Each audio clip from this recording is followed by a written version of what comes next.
अगर आज तुम्हें लग रहा है कि जिंदगी बोझ बन चुकी है, मन थक गया है और हर सुबह एक नई लड़ाई लेकर आती है, तो इस कहानी को अंत तक जरूर सुनना, क्योंकि आज जो दर्द तुम्हें तोड़ रहा है वही दर्द कुछ देर बाद तुम्हें आज़ाद करने वाला है।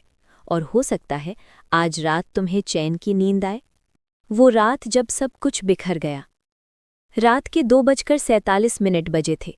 मोबाइल की स्क्रीन पर एक ही मैसेज बार बार चमक रहा था, sorry, I can't do this anymore. Aman mobile को देखता रहा। ना गुस्सा आया, ना आंसू, बस एक अजीब सी खालीपन। 3 साल का रिश्ता, 6 महीने की बेरोजगारी, घर वालों की उम्मीदें और अब ये मैसेज। उसने खिड़की से बाहर देखा। सड़क पर सन्नाटा था, लेकिन उसके अंदर शोर मचा हुआ था। आखिर गलती कहाँ रह गई? मैं ही हर बार क्यों हार जाता हूँ? यही सवाल उसे हर रात जगाते थे। चिंता का जहर। चिंता धीरे धीरे नहीं आती, वो चुपचाप कब्जा करती है। सुबह उठते ही नौकरी का डर, भविष्य की चिंता, पैसे की टेंशन, रिश्तों की थकान। अमन हंसता था, बात करता था, लेकिन अंदर से वो रोज थोड़ा थोड़ा मर रहा था। डॉक्टर ने कहा एंजाइटी डिसऑर्डर, पर अमन जानता था ये बीमारी नहीं, ये अधूरी उम्मीदों का बोझ था। एक अनजान मुलाकात। अगली सुबह अमन यूं ही चल पड़ा, न मंजिल न रास्ता। एक पुराना मंदिर जहां वो बचपन में माँ के साथ आता था। मंदिर के बाहर एक बूढ़ा साधु बैठा था, फटे कपड़े, शांत आंखें और अजीब सी स्थिर मुस्कान। अमन बिना देखे आगे बढ़ गया। तभी आवाज आई, तू परेशान नहीं है बेटा, तू बस ज्यादा सोचता है। अमन ठिठक गया।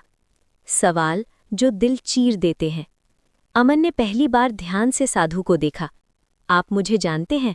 साधु मुस्कुराया। मैं तुझे नहीं जानता, पर तेरी चिंता को पहचानता हूं। अमन हंस पड़ा, कड़वी हंसी। सब कहते हैं सब ठीक हो जाएगा, पर होता नहीं है। साधु ने जमीन से एक सूखा पत्ता उठाया। ये पत्ता गिरा क्यों?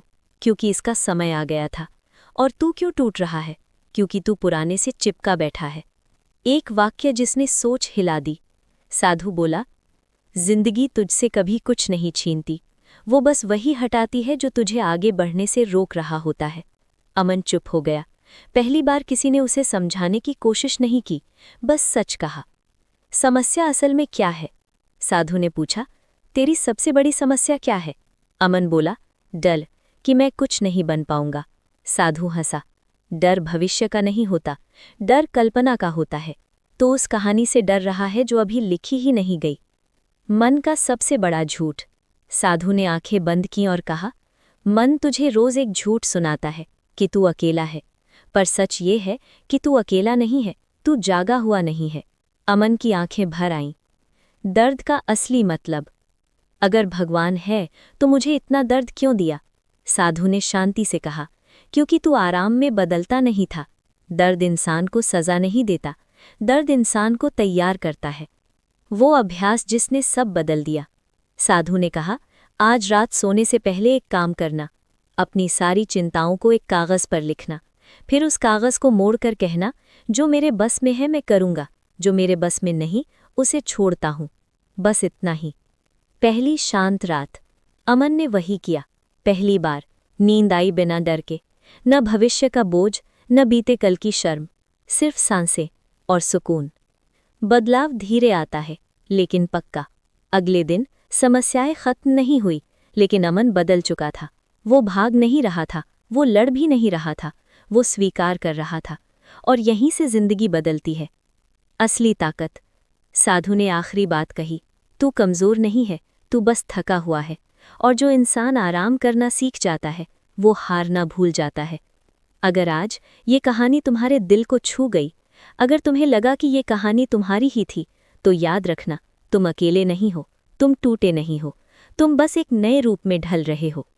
इस कहानी को एक बार फिर सुनना, इसे उस इंसान तक पहुंचाना जो चुपचाप टूट रहा है। और अगर तुम्हें ऐसे और किस्से चाहिए जो मन को हल्का कर दें, तो यहीं रुको, क्योंकि अगली कहानी शायद तुम्हारी जिंदगी का सबसे ज़रूरी मोड़ बन जाए।